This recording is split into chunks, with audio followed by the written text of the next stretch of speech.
All right, welcome back. We continue right here on Pittsburgh CW. Bob Pompeani and Paul Zeise. And Paul, one of the things we saw the last couple of nights was a good bullpen effort, 2 nights in a row.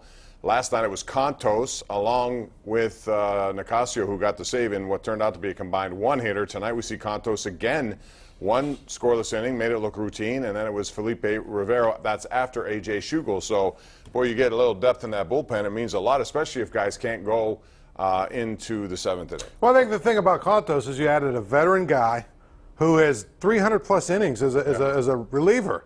I don't understand why San Francisco just let him go. I think he's actually a reasonably good reliever. I know it added something the Pirates need. And here's the thing, Bob, that it does. The Lithuanian kid who probably isn't ready yet, he goes back to AAA and gets, more work down there. And then the other thing is we never have to see Daniel Hudson pitch in a tight spot again. There's no reason he should ever have to pitch in the 7th, of a tight game, 7th, 8th, or 9th inning. Though, Hurdle will go to him at some point. Oh, I'm sure. And actually last night he was threatening to go to him. He was in there tonight too. And I thought, okay, who are they going to go with tonight? But well, if they would have scored a run, I think in the bottom of the 8th, to go up 4 runs, they would have used Hudson.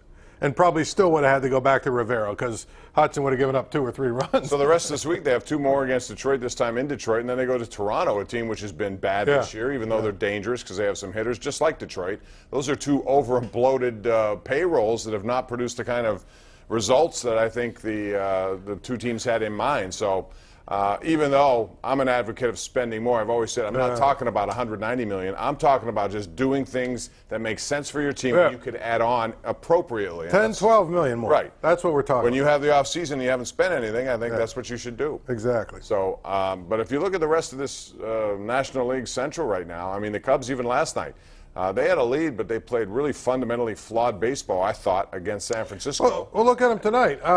It was Buster Posey hit the home run, so but 3-0 Giants. It should have been 1-0. Right. I mean, Javier Baez is usually a really good fielder. Right. Booted the first one, and then booted the second one. They only gave him 1 error, but it should have been 2 errors. It should have been 2 outs. It should be 1-0. Right.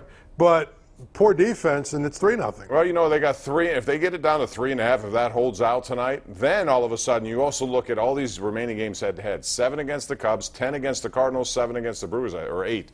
That's a lot of games head-to-head against the teams right in front of you, right there that you're dealing with. So it will come down to those games, which honestly is all you could want, I would think. Yeah, absolutely. But again, if they go in those 7 against the Cubs, what is it, 7 against the Cubs?